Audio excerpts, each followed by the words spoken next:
ഹവ്വായുടെ അനുസരണമില്ലായ്മയും മേരിയുടെ അനുസരണയും.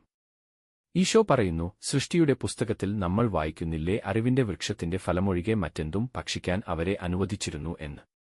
നന്മതിന്മകളുടെ അറിവിന്റെ വൃക്ഷം എന്നു പറയുന്നത് എന്താണ്? നിങ്ങളോട് തന്നെ ചോദിച്ചിട്ടുണ്ടോ? നിങ്ങളുടെ ആത്മാക്കൾക്കു ജീവനുണ്ടായിരുന്നെങ്കിൽ അവ നിങ്ങളോട് പറയുമായിരുന്നു. കാരണം കൃപാവരത്തിലിരിക്കുന്ന ഒരാത്മാവിനെ ഒരു പുഷ്പത്തെ എന്നപോലെ നിങ്ങളുടെ ദൂതൻ തന്റെ കയ്യിൽ പിടിച്ചിരിക്കുന്നു. സൂര്യൻ ഒരു പുഷ്പത്തെ എന്നപോലെ പരിശുദ്ധാരൂപി അതിനെ ചുംബിക്കുകയും അതിന്മേൽ മഞ്ഞുതുള്ളി തളിക്കുകയും ചൂടുപിടിപ്പിക്കുകയും ചെയ്യുന്നു. ദൈവിക പ്രകാശം വീശി അതിനെ അലങ്കരിക്കുന്നു. നിങ്ങളെ ദൈവമക്കളാക്കുന്ന ദൈവം അരൂപിയാണല്ലോ. നിങ്ങളുടെ ആത്മാവും അരൂപിയാണ്. നിങ്ങളുടെ ആത്മാവിനെ നിങ്ങൾ സ്നേഹിക്കുകയും അതിനോട് സംസാരിക്കുകയും ചെയ്തിരുന്നെങ്കിൽ എത്രയധികം സത്യം അതു നിങ്ങളോട് പറയുമായിരുന്നു. നിങ്ങളുടെ ആത്മാവിനെ നിങ്ങൾ സ്നേഹിച്ചിരുന്നെങ്കിൽ എത്ര വലിയ സ്നേഹിതൻ നിങ്ങൾക്കുണ്ടാകുമായിരുന്നു. സ്വർഗീയ കാര്യങ്ങളെക്കുറിച്ചു സംസാരിക്കാൻ കഴിയുന്ന ഒരു വലിയ സ്നേഹിതൻ.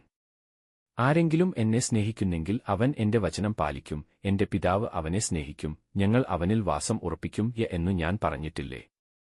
കൃപാവരത്തിലിരിക്കുന്ന ആത്മാവിന് ത്രിയേക ദൈവം അവനിൽ വസിക്കുന്നതിനാൽ ഈ ആത്മാവിന് അറിവ്, ജ്ഞാനം, വിജ്ഞാനം, പ്രകാശം ഇവയെല്ലാമുണ്ട്.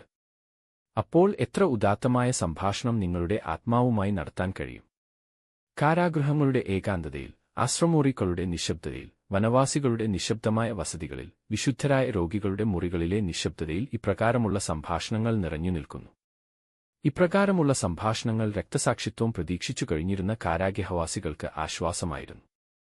സത്യാന്വേഷികളായി ആശ്രമമുറിയിൽ തന്നെ കഴിയുന്ന സന്യാസിനീസന്യാസികൾക്കും ദൈവത്തെക്കുറിച്ച് കൂടുതൽ അറിയുവാൻ ആഗ്രഹിച്ചു കഴിയുന്ന വനവാസികൾക്കും തങ്ങളുടെ ക്ലേശങ്ങളെ സ്നേഹിച്ചു കഴിയുന്ന രോഗികൾക്കും ആശ്വാസമായിരുന്നു. നന്മതിന്മകളുടെ അറിവ് ദൈവം തടഞ്ഞത് എന്തുകൊണ്ടാണെന്ന് നിങ്ങളുടെ ആത്മാവ് പറയും. ദൈവം തന്റെ സൃഷ്ടികൾക്ക് നന്മകൾ വെറും ദാനമായി കൊടുത്തു കഴിഞ്ഞിരുന്നു.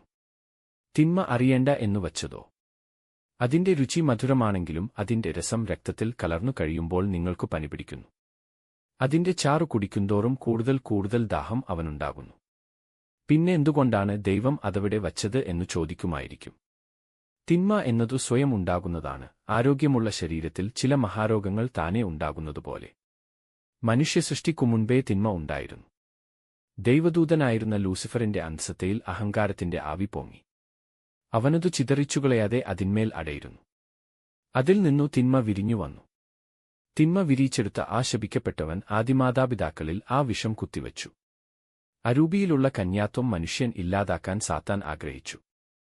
അവന്റെ വിഷമുള്ള നാവുകൊണ്ട് ഹവ്വായുടെ അവയവങ്ങളെയും കണ്ണുകളെയും ലാളിച്ച്, ഓമനിച്ച്, പ്രലോഭിപ്പിച്ച്, ഉത്തേജിപ്പിച്ച് അവയ്ക്കു മുൻപില്ലാതിരുന്ന ഒരു സൂക്ഷ്മദൃഷ്ടി നൽകി. അങ്ങനെ അവൾ വഴി തിന്മ ആദാമിലേക്കും മനുഷ്യരാശി മുഴുവനിലേക്കും മാരകരോഗമായി പടർന്നു. ഈ ഭീകരസത്വത്തിന്റെ പിടിയിൽ നിന്നും മോചിപ്പിക്കാൻ കൃപാവരത്തിനു മാത്രമേ കഴിയൂ. എന്നാൽ കൃപാവരം ഒരു വിശ്വസ്തപുത്രന്റെ സന്മനസ്സോടെ കൂടുതൽ കൂടുതൽ സജീവമാക്കുകയാണെങ്കിൽ ആ സത്വത്തെ ഞെരിച്ചു കൊല്ലാൻ കഴിയും.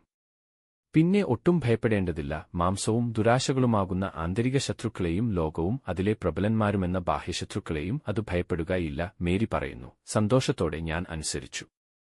കാരണം ദൈവം എന്നെ ഏൽപ്പിച്ച ദൗത്യം എനിക്കു മനസ്സിലായപ്പോൾ ഞാൻ സന്തോഷത്താൽ നിറഞ്ഞു. സ്വർഗവും ഭൂമിയും തമ്മിൽ സമാധാനം പുനഃസ്ഥാപിക്കുവാനുള്ള സ്ത്രീയായി അതിന്റെ ഉപകരണമായ സന്തോഷം. അത് ഈ എളിയ ദാസി വഴി ലോകത്തിലേക്കു വരുന്നു എന്നറിയുന്നതിലുള്ള സന്തോഷം എത്ര വലുത്! ദൈവത്തെ സന്തോഷിപ്പിക്കുന്നതിലുള്ള ആനന്ദം! ഓ, ഹവ്വായുടെ അനുസരണമില്ലായ്മയും അവിശ്വാസവും ദൈവത്തിനു വരുത്തിയ കൈപ്പേറിയ വ്യത്നീക്കുന്നതിലുള്ള ആനന്ദം! ആദ്യ ദമ്പതികൾ താഴേക്ക് ഇറങ്ങിയ അതേ പടികൾ ചവിട്ടി ആ പാപത്തിന് ഞാൻ പരിഹാരം ചെയ്തു. അധപതനത്തിന്റെ ആരംഭം അനുസരണയില്ലായ്മയിലായിരുന്നു. ആ വൃക്ഷത്തെ തൊടുകയോ അതിന്റെ ഫലം ഭക്ഷിക്കുകയോ ചെയ്യരുത് എന്ന് ദൈവം കൽപ്പിച്ചു. വൃക്ഷം അവരുടെ അനുസരണയെ പരീക്ഷിക്കാനുള്ള ഒരു മാർഗം. കൽപ്പനയനുസരിക്കുക എന്നാൽ എല്ലാവിധ നന്മയും അതിലടങ്ങുന്നു. കാരണം നന്മയില്ലാത്തതൊന്നും ദൈവം കൽപ്പിക്കുകയില്ല. അനുസരണമില്ലായ്മ അത് തിന്മയാണ്. അത് എതിർപ്പുള്ള മനസ്ഥിതിയെ കാണിക്കുന്നു. അങ്ങനെയുള്ള മനസ്സിലാണ് പിശാചിന് പ്രവർത്തിക്കാൻ കഴിയുന്നത്. ഈ രണ്ടു പാപികളുടെയും വഴിയിലൂടെയാണ് ഞാനും പോയത്. എന്നാൽ നേരെ എതിരെയാണ് എനിക്ക് പോകേണ്ടിയിരുന്നത്. ഒരു കന്യകയായിരിക്കുവാൻ ദൈവം എനിക്ക് പ്രചോദനം തന്നു. ഞാൻ അനുസരിച്ചു. കന്യാത്വത്തെ ഞാൻ അത്രമാത്രം സ്നേഹിച്ചിരുന്നപ്പോൾ വിവാഹിതയാകുവാൻ ദൈവം എന്നോടാവശ്യപ്പെട്ടു. ഞാൻ അനുസരിച്ചു. വിവാഹിതയാണെങ്കിലും ഏകയായി ജീവിക്കണം എന്നുള്ളതാണ് എന്റെ ദൗത്യം എന്നു ഞാൻ മനസ്സിലാക്കി. തൽഫലമായുള്ള വന്ധ്യത്വത്തിൽ നിന്നുമുളവാകുന്ന നിന്ദനങ്ങൾ സഹിക്കേണ്ടതാണെന്നു ഞാൻ നിശ്ചയിച്ചു. അപ്പോൾ ഒരമ്മയാകുവാൻ ദൈവം എന്നോടാവശ്യപ്പെട്ടു. ഞാൻ അനുസരിച്ചു. ആ വാക്കുകൾ കേട്ടപ്പോൾ സമാധാനത്താൽ എന്റെ ആത്മാവ് നിറഞ്ഞു. ഞാനർഹിക്കുന്നു എന്നു ഞാൻ വിചാരിച്ചില്ല, ലോകരെല്ലാം എന്നെ പ്രശംസിക്കും എന്നു ഞാൻ പറഞ്ഞില്ല. ഞാൻ എളിമയിൽ എന്നെത്തന്നെ താഴ്ത്തി.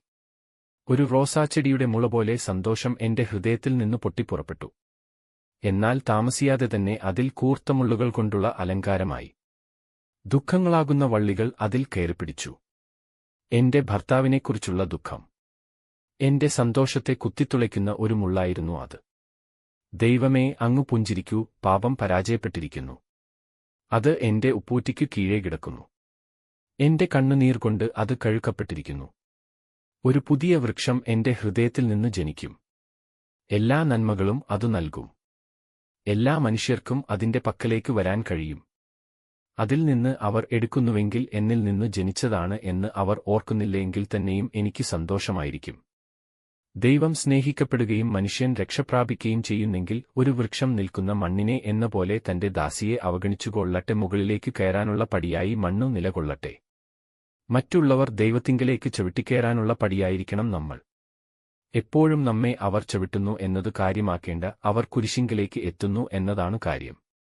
നന്മതിന്മകളുടെ അറിവിന്റെ പുതിയ വൃക്ഷം കുരിശാണ്. നന്മ ഏത്, തിന്മ ഏത് എന്ന് അത് മനുഷ്യരോട് പറയുന്നു.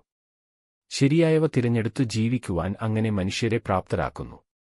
അതേസമയം തങ്ങൾ രുചിച്ചു നോക്കിയ തിന്മയുടെ ലഹരിയിൽ നിന്ന് അവരെ സുഖപ്പെടുത്തുകയും ചെയ്യുന്നു. നമ്മുടെ ഹൃദയങ്ങൾ മനുഷ്യരുടെ കാലിന് കീഴേ ആയിക്കൊള്ളട്ടെ. രക്ഷപ്പെടുന്നവരുടെ എണ്ണം വർദ്ധിക്കുകയും ഈശോയുടെ തിരുരക്തം അവർക്ക് നിഷ്ഫലമായി പോകാതിരിക്കുകയും ചെയ്യട്ടെ.